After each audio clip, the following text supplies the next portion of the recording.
Have you ever noticed that your deepest desires rarely feel like they belong to you?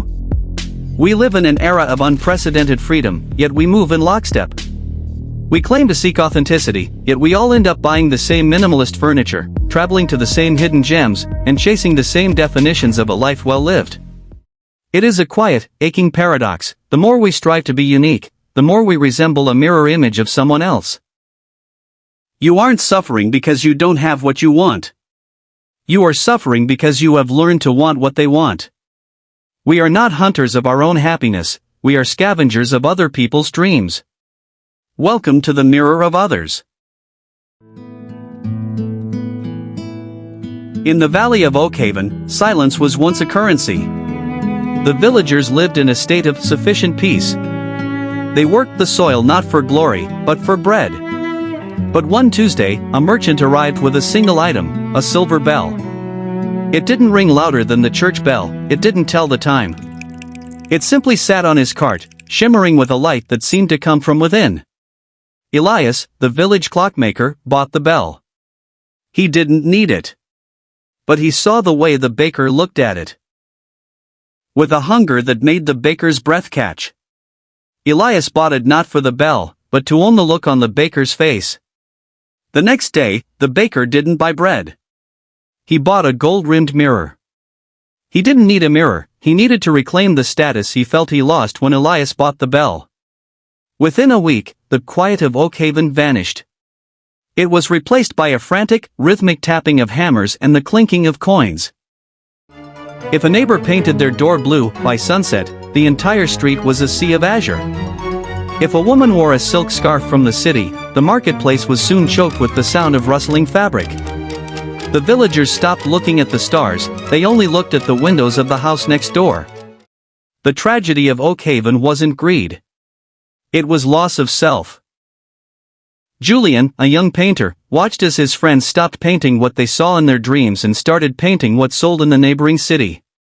He saw his sister weep not because she was cold, but because her neighbor had a coat with buttons made of pearl, and hers were only wood. The village became a hall of mirrors. They were no longer individuals, they were a single, convulsing organism of envy. The mimesis, the imitation, had become so total that the objects themselves no longer mattered. They would have fought over a handful of dirt if they believed someone else valued it more. What happened in Oakhaven is the fundamental tragedy of the human condition, codified by the French polymath René Girard. He called it mimetic desire. Most of us believe our desires are linear. I want that car because it is a good car. Girard argues this is a lie we tell ourselves to maintain the illusion of autonomy. In reality, desire is triangular. We don't want the object, we want to be the person who possesses the object. The other becomes the mediator. They point the way to what is valuable. In the digital age, the mediator is no longer a neighbor, it is a global feed of curated perfection. We are constantly borrowing the desires of influencers, billionaires, and peers, leading to a state of mimetic rivalry. But here, we must weigh two conflicting perspectives.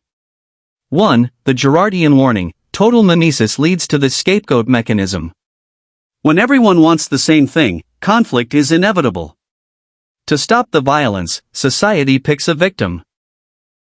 A scapegoat to blame for the chaos. We see this in cancel culture and online dogpiles. 2. The Nietzschean counterpoint, Nietzsche might argue that we should look at the higher men to find what is worth striving for. Is imitation not the first step toward mastery?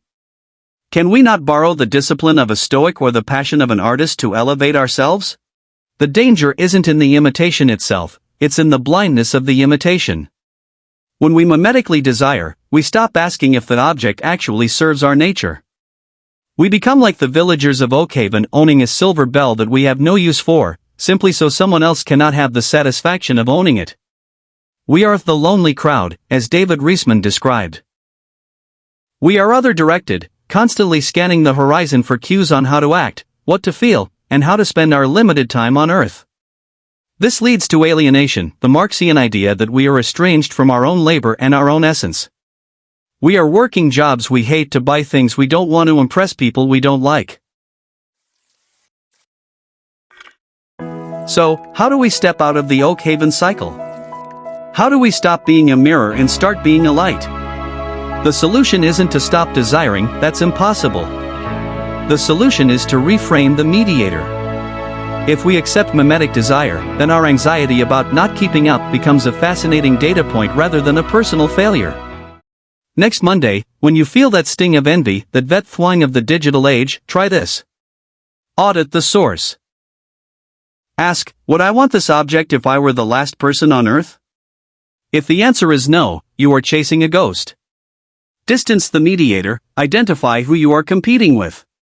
Often, it's someone remarkably similar to you. Girard noted that we don't envy the king, we envy the neighbor whose lawn is slightly greener. Seek non-rivalrous goods, you cannot compete for a sunset. You cannot steal someone's internal peace or their unique mastery of a craft.